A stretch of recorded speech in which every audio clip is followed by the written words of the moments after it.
Let's get right into the roundtable here. Draft superlatives. Great idea, Ryan, by the way. I love it. I love superlatives so much. They're so fun. So let's just start off with a fun one then. Lions roundtable draft superlatives. Who has the best name? I feel like Paul's going to have fun with this, so let me hand it to Paul. Oh, I wish you didn't give it to me first. I just can't pronounce them. I like that corner out of Syracuse. Well, you gotta at least try to say his name. Can you give me the first letter? Here, yeah, read Alex's screen. Oh, Malafano. No, what's the first name? Afatu Malafano. That's close. You're pretty close. Okay, Paul's pick is Afatu Melifonwu. Thank you, Ryan. I'm gonna pick the obvious one right here. It's Amon-Ra St. Brown. You don't be the sun god. You are not named after the sun god for nothing. That is the best name. Amon-Ra St. Brown. That is the coolest thing I've ever heard. Yeah, I'm kind of gonna go like honorable mention, like not necessarily. You're just kind of one that I think is underrated. I'll say, and that's Jamar Jefferson. That is a good name, JJ. I think it's especially a good sounding running back name. I can't. Jamar Jefferson. But Jamar Jefferson sounds like a running back. It is such a. So too. Jefferson rushes to that just you can just hear like the sports talk. And the alliteration for a running back is always J like Josh Jacobs. God, I didn't think of that aspect. Dude, oh my God. See, that's my underrated name. I like it. The dark horse. Yeah, pick because for best name. Best name is kind of objectively Amon-Ra St. Brown. Yeah. But as much as I loved hearing Paul try to pronounce it, I will say the thing is Paul started really nice there, like the Ifatu, and then Milifon. He kind of trailed off there, tried to hide that he didn't know how to say the end. But I appreciate it. So now a little bit more serious here. Highest ceiling. Do you want to go ahead and go first, Paul? Who has the highest ceiling out of all of them? Jamar Jefferson. This guy could be a starter in the NFL easily. I'm not easy. I don't think he's going to be the Lions' RB1, at least not for a couple years. But it's possible. Like in 2 or 3 years that this guy is the Lions' main guy. Because I don't know how long they're going to have Jamal Williams. And if I'm right, I don't really think DeAndre Swift will be with the team for too long. I think he'll be like a upgraded carry-on. But I love this pick so much. While your logic was simply ludicrous, I'm glad you picked Jamar Jefferson just as, I don't know. Yeah. Because that's not... It's not right. It's objectively not right, so I love it. I mean, man, I hate to do it. I can't not pick Penei Sewell. This dude has the ability to literally be a Pro Bowl until he retires. Like, I don't want to overhype this, but this genuinely could be like a franchise left tackle. I can't not pick him. Yeah, I'm tempted to say the same, but I guess I'll go with Onwuzurike. Yeah, that was close. I just feel like I think if you have a true like penetrating pass rushing interior defensive lineman, I think those are rare enough that they're kind of invaluable, you know, like obviously he's a special case, but you look at the impact a guy like Aaron Donald has on a team, or like to a lesser degree, you know, guys like, I guess, or in the past, like a Gerald McCoy or a Sue when in his heyday. And even now he's still a disruptor, but like you saw the value of a guy like that. Like I think if he can even have like, I don't know, any semblance of like the Aaron Donald type impact or role, I should say, maybe not role. impact. Yeah, I think role is the better term. See, I see right where you're coming from though. The ceiling on this guy is also massive to me. And it's really hard to pick one because this class is just, the athletic profile is so much just better. And that's what you've taken into consideration. When you take in ceiling, it's usually guys who have like the intangibles or just the athletic strength to put it together. Yeah. That's half the draft class. Oh yeah, but I think the first 3 picks could all be argued as having potentially just crazy impact and very high ceiling. Paul, I can't believe Paul picked Jamar Jefferson. It's like the literal last one I would have picked. No, I guess Derek Barnes. He does. I don't think Barnes has a high ceiling, but Jamar Jefferson, Paul, oh my god. But at least Derek Barnes has an athletic profile to back him. That is not something Jamar Jefferson has. Keep in mind, when I'm talking about high ceilings, I'm going them like based off of where they got drafted. Well, you're trying to retroactively fix what you said, and I respect that you're still standing by it. You know you're wrong, and you know that you know you're wrong. But let's move on to the biggest bust potential. Oh boy. Who can just fall apart? Important to note, based on their draft position, according to Paul.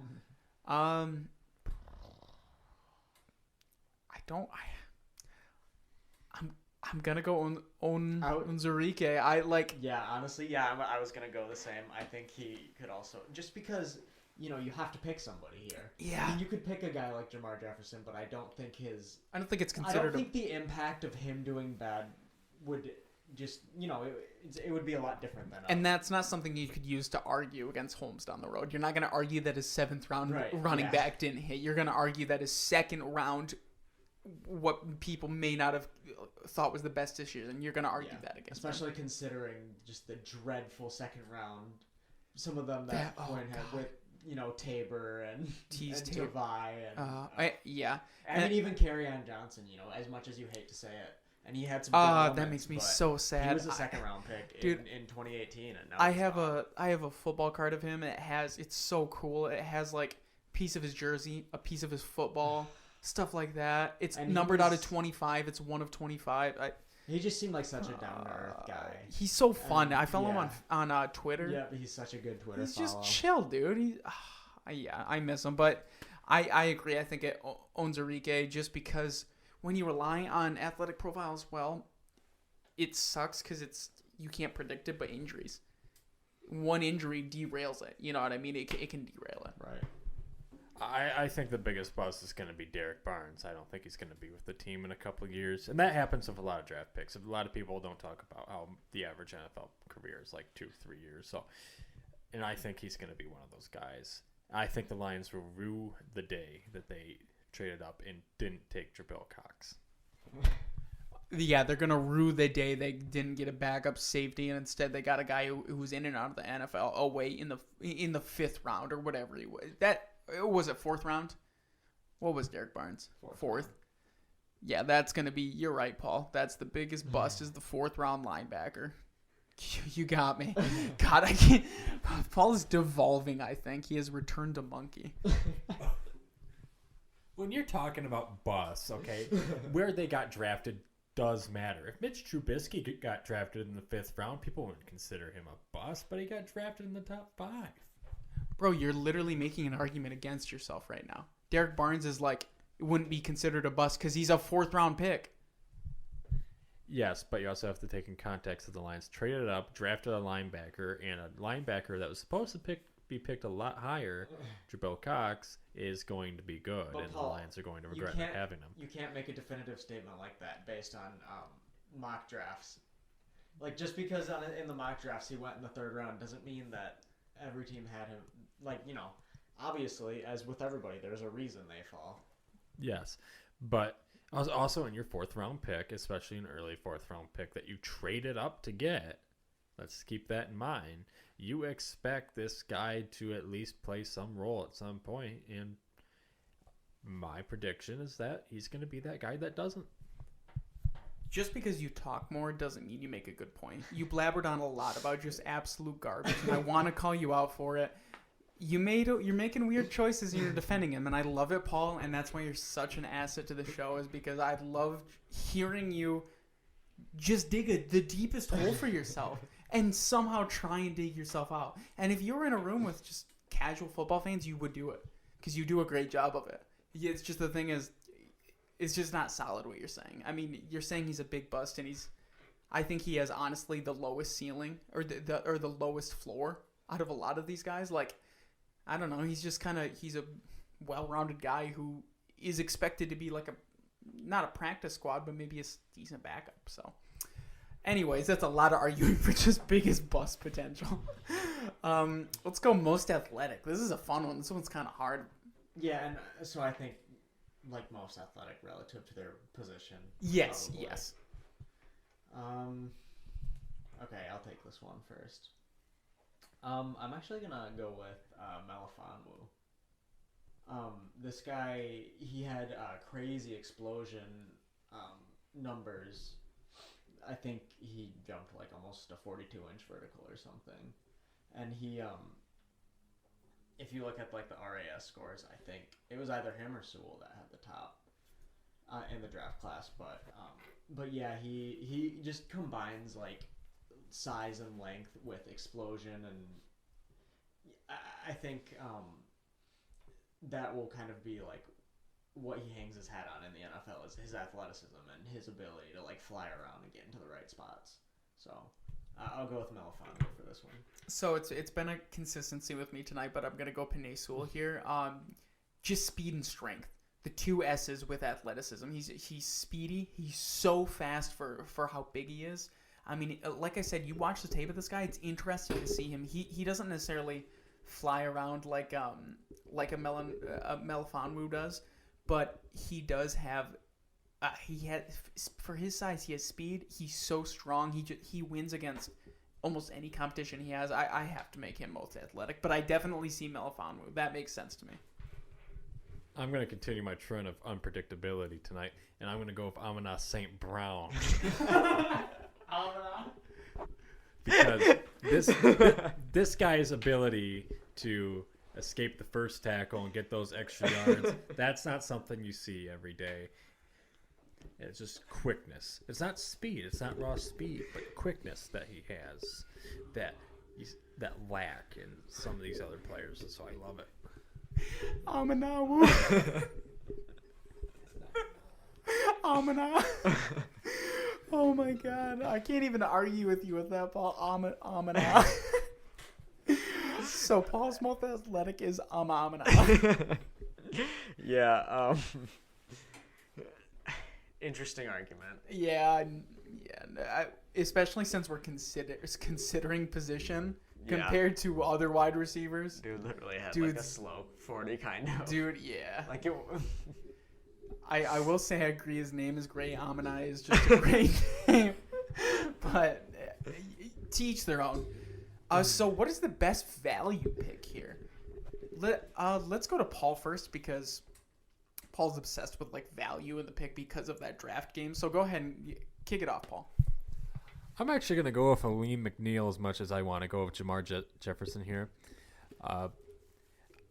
He should have gotten drafted a lot sooner.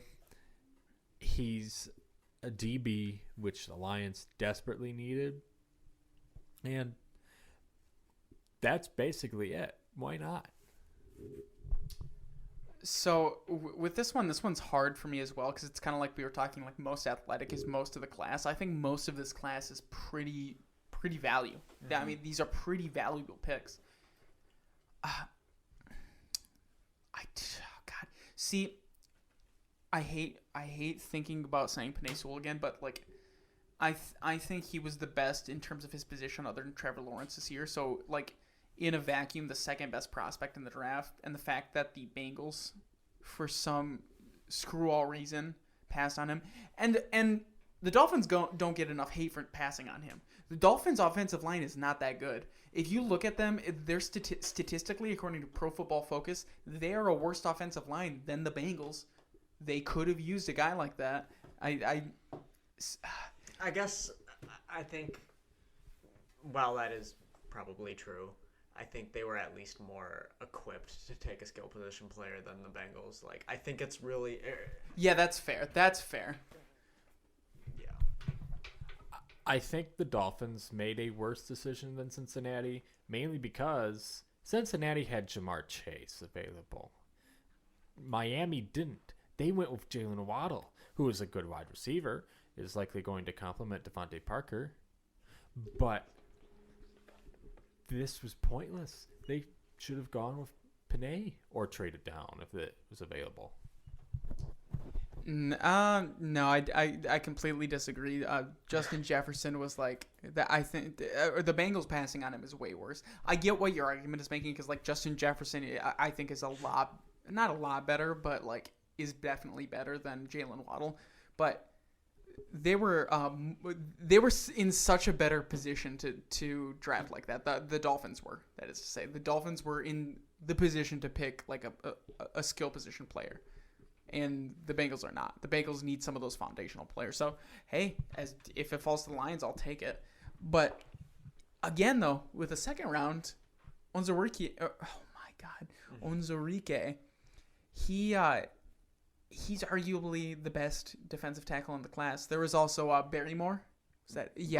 Barmore. He was kind of the guy who was the number one D tackle, but I think there could have been a case made for him. I'm just going to go Penei Sewell. I'm going to go with my favorite guy in the draft. I'm going to go stereotypical. Penei Sewell, chalk. Yeah. I think I'm going to go with kind of a similar theme. I'm going to go with Amon-Ra St. Brown here. Because like I brought it up earlier, but if he can truly just come in and like lock down that slot receiver role, then that's just awesome value at fourth round. And I think I'm really excited to see him because I think he has that skill set available to kind of just come in and like lock that down right away. So if they do in fact get one of the mainstays for this offense in the fourth round, I think that value is basically unbeatable. All right, and let's go with our least favorite and favorite draft picks. I'm gonna say Paul for last year because I know his is gonna be good. He's gonna say some wild garbage. And when we say least favorite, we're not talking about like we condemn these players. I think I speak for all of us when I say we love these players already, even though they're not in the Honolulu Blue yet. We love them. It's just in terms of like value, in terms of what they did, in terms of needs, just a guy that we could have seen better. And for that, I'll go ahead and start off. I agree with Paul. I don't know about trading up for Derek Barnes. He's got a decent athletic profile, but I don't know about giving up assets to. I don't know. To me, just let someone fall. You've done it already in the draft. Just let someone fall to you. I don't necessarily love trading up. I like Derek Barnes, but if I have to pick one, I'll go Derek Barnes. Yeah, I can definitely see that point where I was kind of tempted to go with him because of the fact that they traded up to get him. Yeah. But I'm going to go a slightly different direction. I'm going to say Onwuzurike. The only reason I'm saying that is because kind of like when considering value, I just like the only reason for this pick is because I would have rather had Morig or Merrick as the pick. Yeah. Like, it's kind of hard in a draft class like this to really have like one draft pick that you're not really like intrigued about. Like, so for that reason only, but don't get me wrong, I'm still very excited for Onwuzurike. And then real quick before we hand it to Paul, so we can give both of it at the same time. My favorite, I'm gonna say Penei Sewell. I can't say anyone but Penei Sewell. I am in love with this man. He's so beautiful. I say his name for fun sometimes. I was at my girlfriend's house and I'll just like say to myself Penei Sewell. It's I don't know what's going on with it, but I just think about him too much. So Penei Sewell's my favorite. I love him. Yeah, I think I'm gonna ride it out with Amon-Ra St. Brown. Yeah. I think that's kind of. I was really excited to see how they would address receiver, and I think they kind of. I like the way Brad Holmes went about it, where if they get him and like let's say one of Perryman or Tyrell Williams pans out, and then you get like let's say a receiver with your second first round pick next year, then that might be your receiving room. Like you might be able to build from there. So I think. No, I really like the St. Brown pick.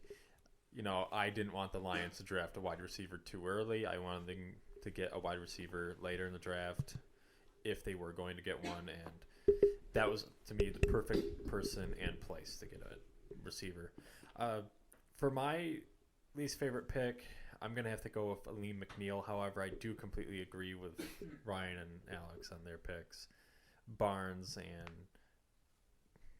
Washington D tackle. Say it.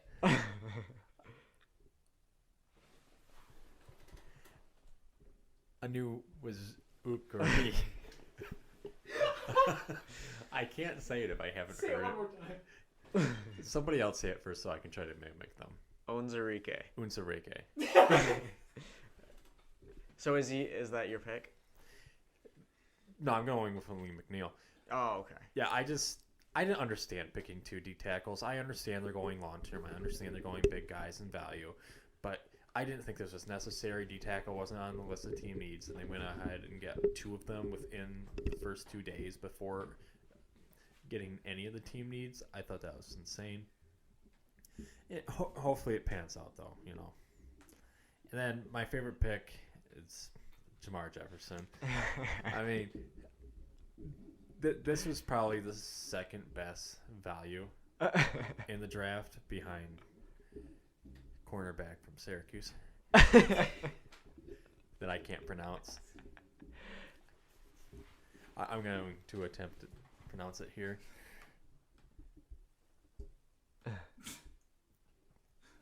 Oh. Do you want me to say it first? No. Okay. All right, go for it.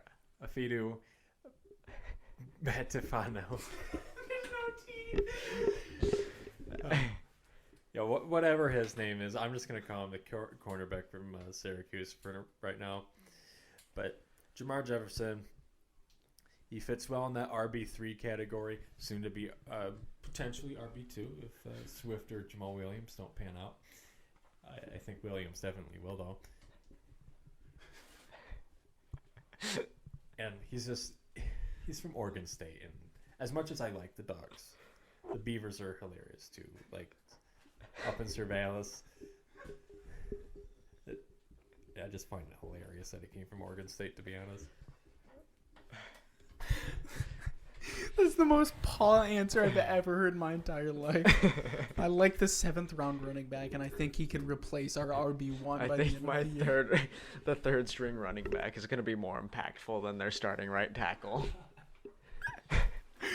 Oh, well, I think that just about does it for the episode. Thanks